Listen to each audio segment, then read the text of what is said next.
E hoje é celebrado o Dia Mundial do Parkinson, data em que diversos órgãos e serviços de saúde, inclusive, se voltam para a divulgação da doença, das implicações e tratamentos. Para falar um pouco mais sobre isso, o contato do Jornal da CBN é com o Dr. Cláudio Fernandes Correia.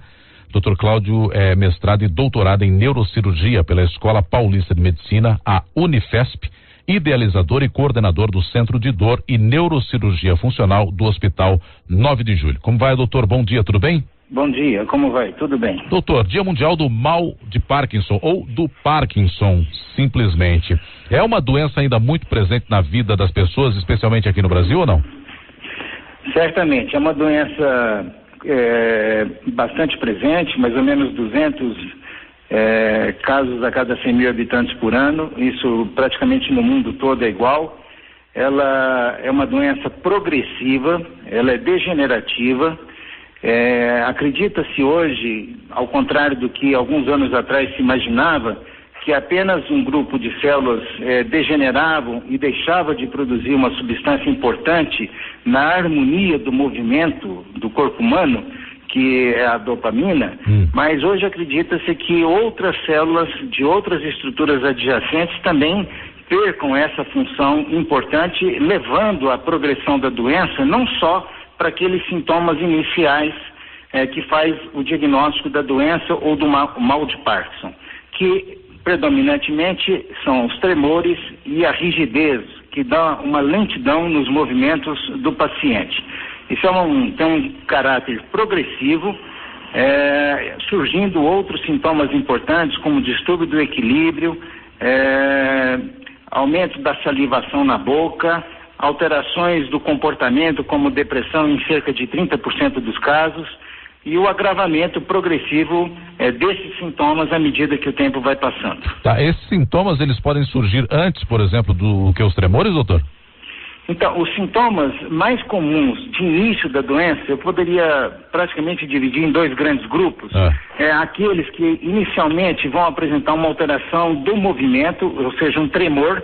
Esse tremor, ele lembra como se você estivesse contando dinheiro, aquele movimento do indicador e do polegar, que geralmente começa predominantemente de um dos lados do corpo, mas pode assumir os dois lados.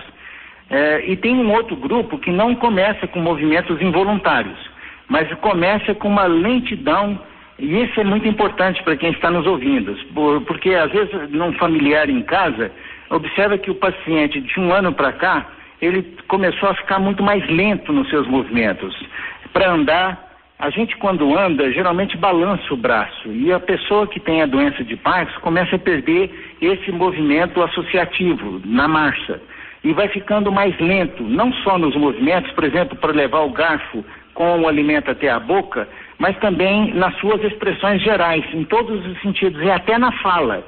Então, às vezes, não na presença de tremor, mas na presença desse tipo de sintoma, ele serve como um alerta importante, e na presença dessa percepção de algum familiar ou do próprio paciente que está sendo portador desse sintoma, deve procurar um especialista, preferencialmente da área de neurologia. Agora, tem idade para isso, doutor?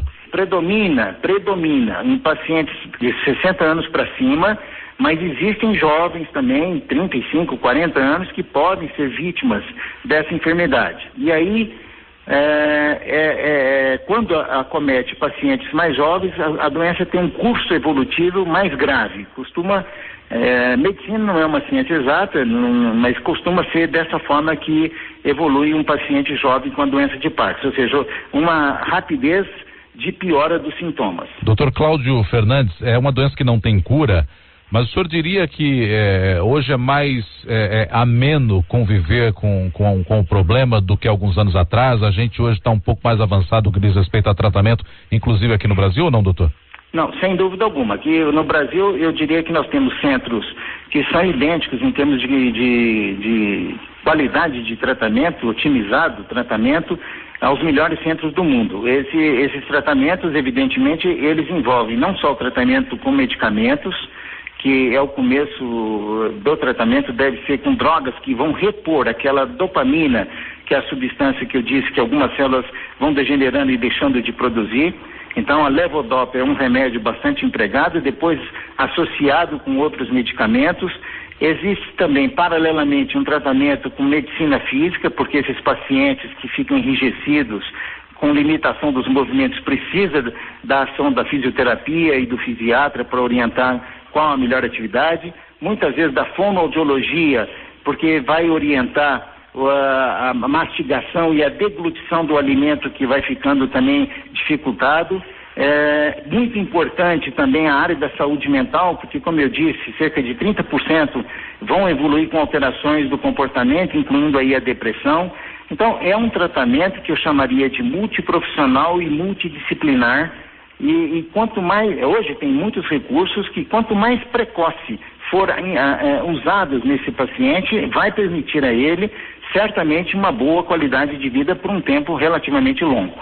Dr. Cláudio Fernandes Correia, conversando conosco, mestrado e doutorado em neurocirurgia pela Escola Paulista de Medicina, idealizador e coordenador do Centro de Dor e Neurocirurgia Funcional do Hospital 9 de Julho, conversando aqui a respeito do Dia Mundial do Parkinson neste 11 de abril. Muito obrigado pela gentileza, Dr. Cláudio, e até uma próxima oportunidade, hein?